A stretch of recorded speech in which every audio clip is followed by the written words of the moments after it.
അംഗൻവാടിയിൽ ബിരിയാണി വരുമോ എന്ന ആവശ്യമുണ്ടായിരുന്നു നേരത്തെ ശംഖുവിന്റെ ഭാഗത്ത് നിന്ന്. നമ്മൾ ശംഖുവിനെ നേരത്തെ പരിചയപ്പെട്ടതാണ്.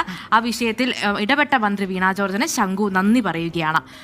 വാർത്ത മന്ത്രിയുടെ ശ്രദ്ധയിൽപ്പെടുത്തിയ 24-നും നന്ദി പറയുകയാണ് ശംഖു. എവിടെ? അംഗനവാടിയിൽ എന്തോ വേണ്ടേ?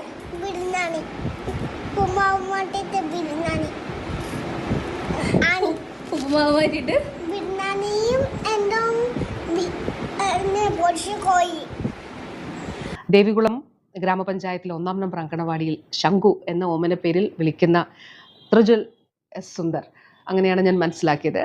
ആ മകനാണ് അവൻ്റെ ഏറ്റവും നിഷ്കളങ്കമായിട്ടുള്ളൊരു ആവശ്യം ഉന്നയിച്ചത്. അവൻ്റെ അമ്മയാണ്, കുഞ്ഞിൻ്റെ അമ്മയാണ് അത് വീഡിയോ എടുത്ത് പുറം ലോകത്തേക്ക് എത്തിച്ചത് എന്ന് മനസ്സിലാക്കുന്നു. പക്ഷെ വളരെ മനോഹരവും വളരെ നിഷ്കളങ്കവുമായിട്ടുള്ളൊരു ആവശ്യമാണ്.